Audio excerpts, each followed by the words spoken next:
From Studio 3 at Buzz TV, it's The Horse's Mouth with Tom McManus.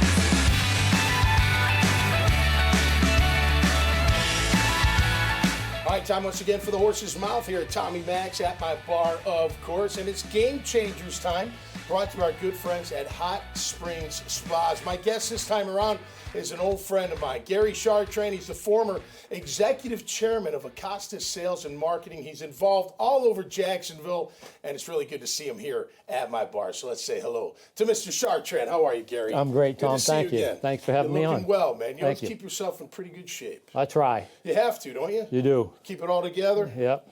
I got a trainer. Have a trainer. That helps. Oh, you do? Because Okay. they show up. Yeah, right, they make you show up. They make hold you show up. accountable. Yeah. All right, so you, Acosta Sales and Marketing, iconic business, former chairman, former CEO. Yeah. How do you run a company that big, Gary? I mean, I know what you're going to say. It's the people beneath me, but how do you, as the individual, you're in charge of all of these things, from soup to nuts. You're like a head football coach, or even maybe an owner. Yeah. How do you keep it all together? Well, I think it always goes back to people and making sure that you hire the right people, Okay. especially where you don't know that particular discipline, right? So, Okay. CFO, very important. Greg Delaney was our Huge, yeah, CFO, great. made a huge difference. So getting the right people, it's all about the people in any Right. business. And of course, our business was a service business, so it was Right. even more people intensive. But yeah, very important. Obviously, the resume's got to be there. Yeah. But how much would you use your gut where you're like, okay, they're the right fit? Tom, I would always say this, and I'll continue to say it: hire character first, Okay. competence second. Okay. And if Love you do that. that, I Yep. think because you can teach new skills. Right. It's hard to go back and Teach change their character. No, they are who they are, right? Right. We all are. Hire character first, competence second. What do you miss the most about? Do you miss the day-to-day at all? Not too much. I mean, it was a tough job. When we went national, we were in 100 cities. I remember that. Went up into Canada, and so it was a lot of travel. And back then it was easier travel Yep. than it is now. You should be able to walk up 10 minutes before and jump on a flight. Yeah. Those No days are doubt. gone. No doubt. When 9/11 happened, after that it changed. But Jayville, I mean, you think half hour before you could Yeah. show up and drop your bag and off you go. Yeah. not now. You got to They were get there good 2 days. hours ahead of time. No, absolutely. Yeah. Absolutely. What was the favorite part of all the success? Just the relationships? Yeah. Yeah. People. Yeah. The Seeing relationships people with the succeed. clients. You see people succeed, Yeah. promoting people, getting better. Yeah. Because you got to be you're serving your Yes. people. Yeah. You're getting yours, obviously, but you got to make sure that they're being taken care of as well, so the company runs perfect. I always equate sports and business to life. It's kind of the same It thing, is. right? Very much. You and Tom Coughlin are very close. Yes. Yep. You're a big part of the J Fund. I know you're on a lot of boards. Right. What draws you to coach? Two CEOs just hanging out and talking shop. You know what I mean? But Yeah. you're both on the same kind of level in that regard. What draws you to a guy like Coach Coughlin? So, Tom's passion, and the passion that he has for the organization, and it all stemmed back to Jay McGillis, who That's right. you played with, right? Yeah. Absolutely. Who was a Boston College kid that ended up getting leukemia, and he saw how difficult it was on the family. Yep. And unfortunately, Jay passed away. And yeah. so Tom said to himself, if I ever get a chance to start a foundation, it's going to be about pediatric cancer. Right.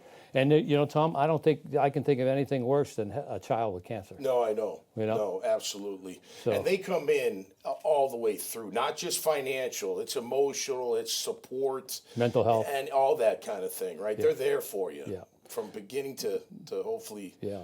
I think the number is close to $30 million that we've been able to donate back into families that struggle because Right. what happens is, both the husband and wife are working, child gets cancer. Yep. One of them's got to drop a job. No, right. Because they're going to be at a hospital Be there. every other day. So course. there's financial issues Yep. on top of, the devastation of your child having cancer. So it's tough. J Fund does cool events. We're having members of the Jacksonville Icemen on later today. Oh, okay. So I love hockey. Brought the family to hockey and saw a big section of J Fund families and the J Fund people. It was awesome. Yeah. Always a good thing. All right, so you're also on the board of JU. Yes, right? the advisory board of the business, Okay, the public council, policy, right? yeah. And then what I read, the Jacksonville Civil Council. Civic Council. We try to be civil. Yeah, it's hard sometimes. Sometimes, isn't it? yeah. What is that, and what do you do with that? So the Jacksonville Civic Council started, I got it 20 years ago, maybe. It first was the non-group, and then it morphed into what's called the Civic Council. But it's basically 85 CEOs in town that come together and meet, about 4, 5, 6 times a year. Cool. And we sort of weigh in on all the initiatives or the contentious issues that you might have in the city and give a business perspective. Gotcha. We do the research. We have a staff of, I think, 5 people. Do the research and then make a statement on it. That's exciting. Yeah, I mean, it's good. like-minded people. Yeah. They're trying to find solutions within the city and what they can do. Today, right now the big issue is garbage. Right. Right? Right. And it's an issue. Absolutely. We haven't raised the fee since 2010. Okay. And here we are, it's 15 years later, we haven't raised the fee. Right. And we're basically, it's coming from the general fund to the tune of about $100 million. Yep. We can't, it's not sustainable. Right. So we got to do something about it. And then who likes to raise fees? Right, absolutely. And that's why they keep kicking the can down the road. Got the stadium coming up, got a lot coming happening. You're a huge Jag fan, you always have been from the beginning. How are you feeling about the team right now, the direction that they're going? I see a lot of new first-timers. You like first-time head coach, first-time coordinator, 2 first-time coordinators, first-time executive vice president, Tony Baselli, which congratulations. But how do you feel about all that? Well, probably the same way you do. School's out. I mean, we'll see. Right. Hopefully, it's all about the head coach setting the culture, and the culture, as you know, and you played under Tom Coughlin, and the culture was, a winning culture. Right. Yep. And you got to demanding culture. And very demanding. Right. Which you had to have the guys that were okay with that. They might have bitched and moaned about it, but they were still going to do it to the best of their ability. Hey. If you don't have those kind of guys, as you know, right, you can't, like you said, character over the resume. That's right. If you don't have that kind of culture. And football's here.